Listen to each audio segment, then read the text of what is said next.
Preamble यानी कि part 2 में आज हम देखते हैं। पिछले वीडियो में हमने देखा था पार्ट 1 में कि प्रस्तावना क्या है, उसका थोड़ा सा संक्षिप्त रूप आपको बताया था। आज हम उसी के आगे वीडियो में बताते हैं, ये उसी के पार्ट 2 में कि आगे इसमें क्या है, और आज जो है पूरी इसमें जो है परीक्षा की दृष्टि से कौन से क्वेश्चन पूछे जाते हैं वो भी समझाते हैं आपको। ठीक है, तो देखते हैं क्या उद्देश्य का संविधान का अंग है। अब इसमें क्या हुआ कि एक थे इनरी बेरुबारी, ये केस हुआ था भारत सरकार के साथ, इनका केस हुआ था इनरी बेरुबारी 1960 में।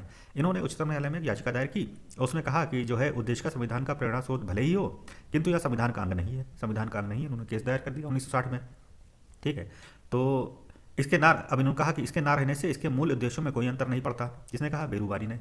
तथापि जहां संविधान की भाषा संदिग्ध या अस्पष्ट है वहां उद्देश्य का संविधान निर्माताओं के आशय को समझने में सहायक है। ठीक है, इन्होंने कहा कि संविधान की जो भाषा है वो अस्पष्ट है, मतलब क्लियर नहीं है, थोड़ा सा डाउटफुल है भाषा थोड़ी सी कहीं कहीं पर लगता है डाउटफुल, लेकिन डाउटफुल है नहीं। उसको एक्सप्लेन किया जाए तो उसको समझ में आ जाएगा, लेकिन इनको लगा कि डाउटफुल है तो उन्होंने केस कर दिया, उन्होंने हाई कोर्ट सुप्रीम कोर्ट में, ठीक है, उच्चतम न्यायालय में। अब इस केस में ये हुआ, ठीक है, तो उन्होंने कहा कि जो है ये जो उद्देश्य का है ये संविधान का अंग नहीं है। चलो ठीक है भाई, हो गया केस इनका।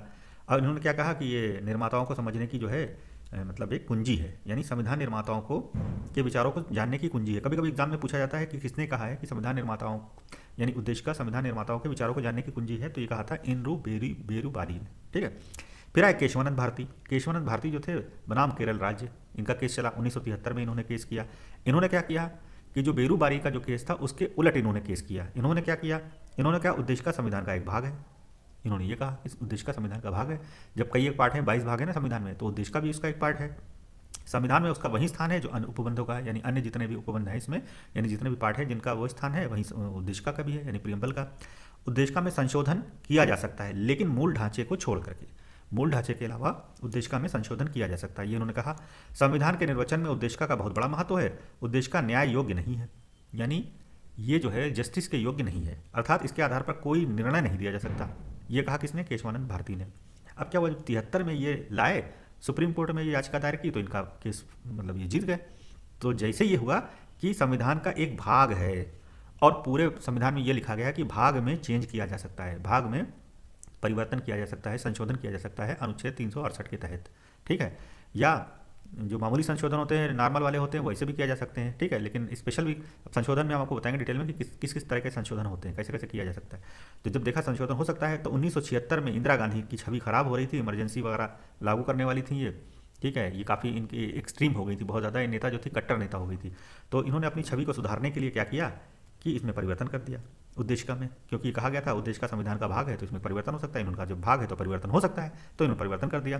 तो क्या किया, 42वां संविधान संशोधन किया इन्होंने, इंदिरा गांधी ने, और इसमें 3 शब्द जोड़े, एक समाजवादी और एक धर्मनिरपेक्ष यानी पंथ निरपेक्ष जिसको कहते हैं सेकुलर, सोशलिस्ट और इंटीग्रिटी अखंडता, 3 शब्द इन्होंने उठा के इसमें जोड़ दिए। बाकी एज इट इज रहा, जो उसमें मूल उद्देश्य का थी वो तो वैसी रही, लेकिन 3 शब्द और जोड़ दिए इन्होंने इंदिरा गांधी ने। तो इसी का फायदा उठा करके, केशवानंद भारती के इसका फायदा उठा करके इंदिरा गांधी ने इसमें चेंज कर दिया।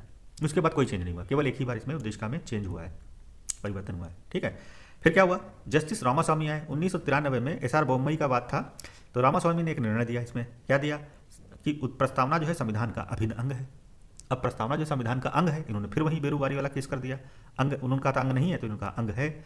सरकार का प्रजातांत्रिक स्वरूप, संघीय संरचना, राष्ट्रीय एकता और अखंडता, धर्मनिरपेक्ष समाजवादी स्वरूप, सामाजिक न्याय, न्यायिक पुनरावलोकन भी इसकी मौलिक संरचना में शामिल है। यानी उन्होंने क्या कहा, प्रजातांत्रिक मतलब डेमोक्रेटिक, संघीय मतलब फेडरल स्ट्रक्चर, राष्ट्रीय एकता अखंडता इंटीग्रिटी नेशनल इंटीग्रिटी, धर्मनिरपेक्षता यानी सेकुलर, समाजवादी सोशल, सामाजिक न्याय सोशल जस्टिस, और न्यायिक पुनरावलोकन यानी जस्टिस, पूरी तरह से इन्होंने कहा कि संरचना में शामिल है। किसने कहा? जस्टिस रामास्वामी ने। केस था एसआर बोम्मई वाद 1993 में। ठीक है, फिर क्या हुआ, हिदायतुल्ला जो थे, न्यायमूर्ति हिदायतुल्ला ने गोलकनाथ बनाम पंजाब राज्य के प्रकरण में उद्देश्य को संविधान की मूल आत्मा कहा। मूल आत्मा किसने कहा? हिदायतुल्ला ने। एग्जाम में बहुत पूछा जाता है कि इसको मूल आत्मा किसने कहा है उद्देश्य को, तो न्यायमूर्ति हिदायतुल्ला ने कहा। ठीक है, जबकि अंबेडकर ये कहते हैं कि संवैधानिक उपचारों का अधिकार, अनुच्छेद 32 में जो है, जो मौलिक अधिकार हमारे फंडामेंटल राइट्स हैं, उसमें संवैधानिक उपचारों के अधिकार को इसकी संविधान की आत्मा कहा अंबेडकर जी ने। ठीक है, के.एम. मुंशी ने उद्देश्य को राजनीतिक जन्मपत्री यानी पॉलिटिकल हॉरोस्कोप कहा। किसने? के.एम. मुंशी ने कहा। सुभाष कश्यप ने जो है उद्देश्य को कहा कि जो है संविधान शरीर है तो उद्देश्य का जो है उसकी आत्मा है। किसने कहा? सुभाष कश्यप। ये बहुत बड़े, ये भी संविधान के बारे में उन्होंने किताबें लिखी, सुभाष कश्यप की किताबें बहुत सी आती हैं, पढ़िएगा, देखिएगा, अच्छी किताबें हैं। तो इन्होंने कहा कि जो है संविधान शरीर है तो उद्देश्य का उसकी आत्मा है, इन्होंने भी कहा। उद्देश्य का आधारशिला है तो संविधान उस पर खड़ी अट्टालिका है। ठीक है, ये सुभाष कश्यप ने कहा।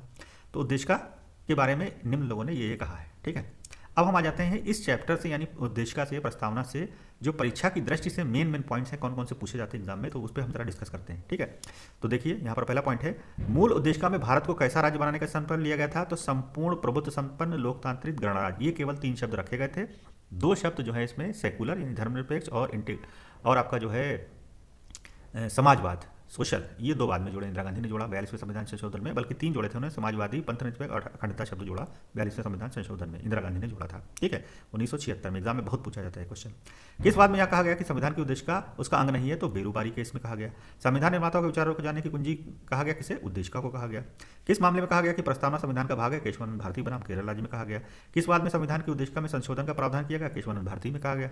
ठीक है, 1973 में किया गया, कहा गया था, ये आया था। ठीक है, उसके बाद संशोधन हो गया उसी में। ठीक है, फिर इसमें पूछा जाता है कि कौन प्रस्तावना में भारत को किस रूप में घोषित किया गया, तो क्या कहा गया, संपूर्ण प्रभुत्व संपन्न, समाजवादी, पंथनिरपेक्ष, लोकतांत्रिक गणराज्य। ये 5 शब्द इसमें कहे गए हैं भारत को के बारे में। ठीक है, फिर देखते हैं कौन से परीक्षा की दृष्टि से जो इंपॉर्टेंट क्वेश्चन बनते हैं, तो वो देखते हैं, जरा डिस्कस कर लेते हैं आपसे। तो देखिए फिर यहाँ पर लिखा है, उद्देशिका में निहित आधारभूत ढांचे की अवधारणा का निर्णय किस बात में किया गया, केशवानंद भारती बनाम केरल राज्य में। उद्देशिका के अनुसार भारत के शासन की सर्वोच्च सत्ता किसमें निहित है, हम भारत के लोग में है। ठीक है, भारत की जनता में निहित है। संप्रभु शब्द का अर्थ क्या है, भारत अपने आंतरिक एवं बाह्य सभी मामलों को में पूर्णता स्वतंत्र है, यानी अपने आप खुद डिसीजन ले अपने आंतरिक मामले और बाह्य मामले में। ठीक है, यानी पूर्ण रूप से स्वतंत्र है। ठीक है, भारत के संदर्भ में धर्मनिरपेक्ष, भारत में राज्य का अपना कोई धर्म नहीं है, मतलब जो भारत की जो सरकार है या भारत है उसमें अपना कोई धर्म नहीं, सभी धर्म समान है। ठीक है, भारतीय संविधान का कौन सा भाग संविधान की आत्मा है, संविधान की प्रस्तावना जो है इसकी आत्मा कहा जाता है। ठीक है, भारतीय संविधान की प्रस्तावना में वर्णित उद्देश्य एवं आदर्शों की व्याख्या संविधान में कहाँ की गई, मूल अधिकारों में की गई, नीति निर्देशक तत्वों में की गई और मूल कर्तव्यों में भी की गई। ठीक है, व्याख्या जो की गई है, एक्सप्लेनेशन। ठीक है, किस बात में सर्वोच्च न्यायालय ने यह निर्णय दिया कि अनुच्छेद 14, 16, 39 का के अंतर्गत स्त्री एवं पुरुष दोनों को समान कार्य के लिए समान वेतन का अधिकार एक संवैधानिक लक्ष्य है, अतः यह एक मूल अधिकार है। तो रणधीर सिंह बनाम भारत संघ इस केस में कहा गया था। ठीक, तो ये इंपॉर्टेंट क्वेश्चन है, आप नोट कर लीजिएगा अपने पास। दूसरे क्या है जरा इंपॉर्टेंट और भी देख लेते हैं क्वेश्चन कौन से हैं परीक्षा की दृष्टि से। तो 42वें संविधान संशोधन में समाजवादी और पंथनिरपेक्ष अखंडता शब्द जोड़ा गया।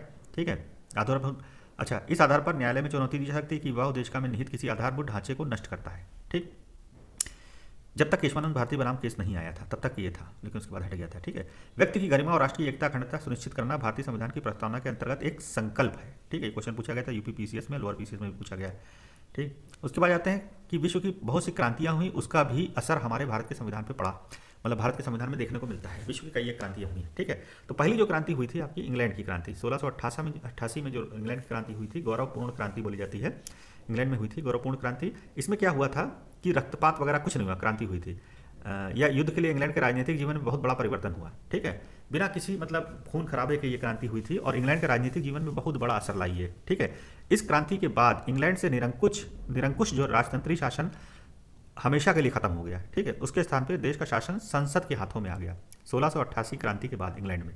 ठीक है, इसी से प्रेरणा लेकर के फ्रांस, रूस, अमेरिका में भी क्रांतियां हुई। इसके बाद फ्रांस में हुई, रूस में हुई, अमेरिका में भी हुई। इसके बाद अमेरिकी क्रांति 1776 में हुई। ठीक है, अमेरिका के 13 ब्रिटिश उपनिवेशों की जनता ने ब्रिटिश सरकार के विरुद्ध जो आक्रोश प्रकट किया उसे अमेरिकी क्रांति या स्वाधीनता संग्राम कहा जाता है। इस क्रांति को 4 जुलाई 1776 को स्वाधीनता की घोषणा की गई, यानी अमेरिका का जो आज़ादी का दिन जो है 4 जुलाई को मनाया जाता है। यानी अमेरिका की जैसे भारत में 15 अगस्त मनाया जाता है आज़ादी का दिन, ऐसे अमेरिका में 4 जुलाई को आज़ाद हुआ अमेरिका। 1776 में आज़ाद हो गया अमेरिका। ठीक है, पहले भी गुलाम था इंग्लैंड का, जिसमें कहा गया कि सभी मनुष्य समान है एवं उन्हें जीवन, स्वतंत्रता, खुशी का प्राकृतिक अधिकार है, अप्रतिदेय अधिकार है, ये कहा गया। फिर फ्रांसीसी क्रांति 1789 में, फ्रांस में भी रेवोल्यूशन हुआ, हमने एक वीडियो बनाया भी है फ्रेंच रेवोल्यूशन पे, तो देख लीजिएगा। उसमें लुई 16वें को लेकर के क्रांति हुई थी। ठीक है, उनका राजशाही हटाई गई थी। तो इसमें क्या हुआ था, इसमें 3 शब्द जो आए थे वो हमारे संविधान में लिए गए हैं, यानी फ्रांसीसी क्रांति से लिए गए हैं।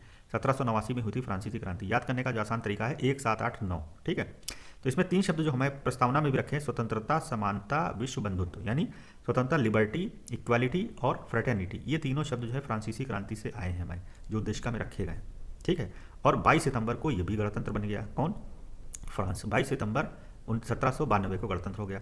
फिर उसके बाद औद्योगिक क्रांति का भी असर देखने को मिलता है हमारे संविधान में। 18वीं शताब्दी में हुई थी औद्योगिक क्रांति। तो इंग्लैंड में पहले शुरुआत हुई थी औद्योगिक क्रांति, फिर ये पूरे यूरोप में फैल गई और इसके बाद फिर पूरे विश्व में भी फैल गई थी।